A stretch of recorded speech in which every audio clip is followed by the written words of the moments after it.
In this video, I'm going to give you an orientation to Docker. We're going to take a service that we create and we're going to build an image for it. That image will then be used to run a container. To keep this brief, I'm going to use a service that I've already written. I use Go to write the service, and that's because I want to be able to compile it into a nice lightweight executable that I can copy into my image, and I don't want to have to worry about setting up a runtime environment for to support something like a Java application or Python or Node.js. This will be simple. It's going to listen on port 3000. It's going to handle GET requests at /ping, and it's going to send back a response. The message is going to be Pong. It will also log that it received a request.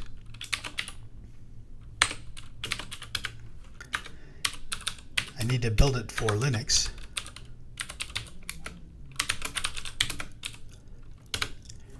And so I'll have to cross-compile since I'm running on a Mac. The cross-compiler is obviously a bit slower, but it'll be done here in just a second. And what we'll end up with is our executable. And this is the executable that we're going to put in the image that we build. So to build the image, we need our Docker file, and that's the next thing. Let's take a look at the contents of our Docker file. One of the things your Docker file has to do is it has to specify what is the base image. This base image defines the base runtime environment for the rest of the instructions to be running. Now, unless you're building an image completely from scratch, which is a fairly esoteric task, you can specify from scratch, and then you can supply a root file system and add whatever program it is that you want to run in this environment. But generally speaking, you're going to base it on an existing Linux distribution, Ubuntu, Debian, whatever. In this case, I'm going to use Alpine, a nice lightweight lightweight Linux distribution based on BusyBox. So it's a very, very small footprint and perfectly adequate for our requirements. We're running a very simple process, and we don't have any complicated needs for our environment. And generally speaking, Alpine is actually going to be the preferred base image for keeping your images small, and that's a good thing since images have to pass over the network before they get cached on a particular host. So if you can keep them small, or if you can get away with keeping it small, that's perfect. You start small, and then you use the instructions to add whatever else you need to the environment. In this case, our needs are very simple. All we're going to do is copy pinger to a location in the image that's going to be in the path, so that we can just run it as a default command. To explain what's happening here, what we're doing with this copy command is we're copying it from what's called the build context to this location. The build context is what we're going to tell Docker when we run our Docker build command. We're going to specify the location of the sources, the files that it should use for the build context. And normally that's going to be the current directory. So the current directory will provide the files for the build context, and then this command will run on the build context, and it will copy pinger and put it in this location. Next, we're going to go ahead and tell Docker that we want to expose 3000. This is just a hint. It's not required, but it's a good idea. And it also makes it very clear to anybody else looking at the Docker file that the service expects to listen on port 3000. And this is going to be important when you map that port so you can access it. And I'll get to that in just a moment. The final instruction here is we're going to specify what the default command is for the image. When we spin up a container based on this image, you can override the command. You can provide a command that can run in this environment that's been defined here. But if you don't specify a command, then the default command will be this one, and it will run pinger, which is what we want. There's a more advanced option where we can actually make pinger the entry point for the container, but we'll get to that in a more advanced session later. So now that we have a Docker file, we want to build our image. First of all, we can see that we have no images on our system right now with the docker image ls command. This system is clean, and I don't even have the prerequisite, which is the base image. So how's this going to work? Well, first I'll say docker build, and then I'm going to give it a tag. If I don't specify a tag, Docker will build my image, but it will have it will just have its ID, and that's not going to be very useful. We want to give it a tag, and the tag can be a little bit more complicated, and generally will be, than what I'm going to show here. But to keep it simple, I'm just going to give it a very simple tag to correspond to the service. I'll just call it pinger. Docker build -t -t pinger, and then the location of the files that will be used for the build context. It's important to understand that Docker is going to copy the files from this location that I specify to its private working space for the build context. In other words, it doesn't create the image out of this location. It copies everything from this location to the place where it can store this build context so that it can perform any of the operations specified in your Docker file. So for one thing, you would never want to specify the root of the file system, because this would cause Docker to attempt to copy everything under root into its build context working area. So that would be a very bad idea. So we'll say docker build -t pinger dot for the current directory. And we can see right now that it's building. In step 1, the very first instruction in our Docker file was from Alpine. Since I didn't have Alpine on my system, Docker went ahead and looked for it in the public repository. Docker Hub is available for the Docker community with community hosted images, and one of them is Alpine. It's pulled Alpine. Then it executed step 2, copied pinger and put it into that path. Step 3 provides a hint that we're exposing 3000. And step 4 sets up the default command. I can see, using the docker image ls command again, I can see that not only did it build pinger, but it also, I now also have the Alpine image, which I didn't have before. This has also been cached on my system after it was pulled. Now that I have the image, I can actually run a container using it. So that will be using the very powerful and flexible docker run command, which takes a lot of options. And if I just type docker help run, I can see that this is a very comprehensive command. There are a lot of options here. We're only going to use a few of them for right now. We're going to use docker run. I want to run my service in the background like a daemon, so I'm going to specify detach. I can use a long option for detach, or I can use a short option, -d.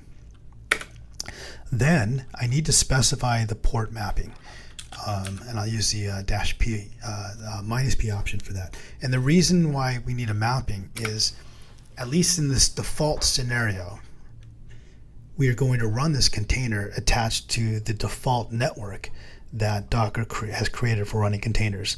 It's a bridge network called Bridge. And to be able to access the container in that network, I need to map.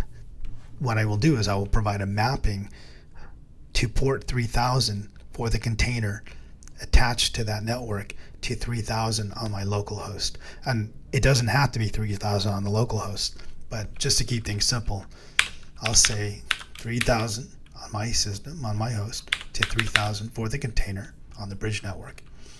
And then finally, minus name, because it's always a good idea to give a name to your containers, and I'll just call it ping. And then the last thing I have to do is provide the name of the image that I'm going to use for creating the container, which of course will be the one that we just created, called pinger.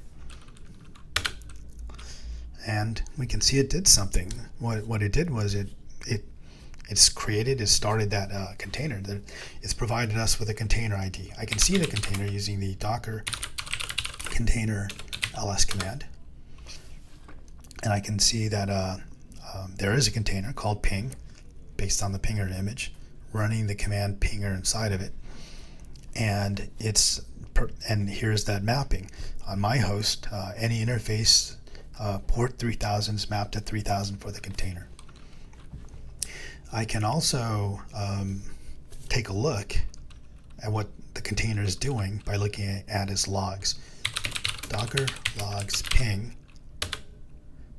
and that was a statement that we had put in the code to specify what port the service was listening on when it started. In fact, what we can do is we can even tail it. So we'll say Docker logs -f for follow ping, and now we're actually tailing our logs. So I'm going to go ahead and send a request to that service. I'll use curl for this. I could use a browser, but this is simple. We'll just say curl localhost 3000/ping, and there you go. We can see that we got a response back from the service, which is running a container. There's Pong, and we can also see that it logged that the ping request was received. So this is all working. This is working as expected. Finally, we can stop the service. I can type docker stop ping, and when it's done, the service itself will have been stopped. We can see that it stopped tailing the log up here too, because the service is no longer running. If I type docker ps, I won't see any running services. Oops. Docker ps, by the way, is available as a shortcut command. It's the original command. Nowadays, the commands are a little bit easier to work with, a little more descriptive. You can type docker container ls to get the same thing, and probably easier to remember what this is doing when you compare it to the other Docker commands. But I can say docker container ls-a, and I can see that pinger is still around. There's still resources being used on the system for tracking this container, even though the process in the container has exited already when we killed it. Generally speaking, there's no point in leaving the container lying around when you're done with it. So we'll use docker rm ping. And I want to point out that I could have done this in one step instead of two. Instead of typing docker stop and then docker rm, I could have just said docker rm-f ping, and that would have done the same thing. It would have stopped and then removed ping altogether. Finally, I can confirm that there are no more resources being used on the system. Oops. Docker container ls, docker container ls-a. That's done, and so now we're done. So let's summarize what happened here. We took code that we wrote for a very simple service, listening on port 3000, handling get requests at /ping, and returning a response. And we took that and we built an executable, pinger. We took that executable, and using the Docker file that we wrote, we copied pinger into the image and made it available in a path, and then specified it as the default command when we create containers from this image. After building that image, we were able to confirm. We used the docker build command to build the image, and then after that, we were able to confirm that the image was built with a docker image ls command. And then finally, we were able to use our docker run command to start the container. We gave it a few options. We told it to run it in detached mode. We mapped the port 3000 on our local host to 3000 for the container. We gave it a name so that we could easily identify it. And then we were able to take a look at what was happening with the docker logs command. We were even able to follow it using the -f option. And when we were done, we stopped and removed the container using the docker stop and docker rm commands. And that, in a nutshell, is a very brief orientation to a Docker workflow, creating a Docker file to build an image and using that image to create a container and specifying a few options for being able to access the service in that container. And for all that, we have barely scratched the surface with what you can do with Docker.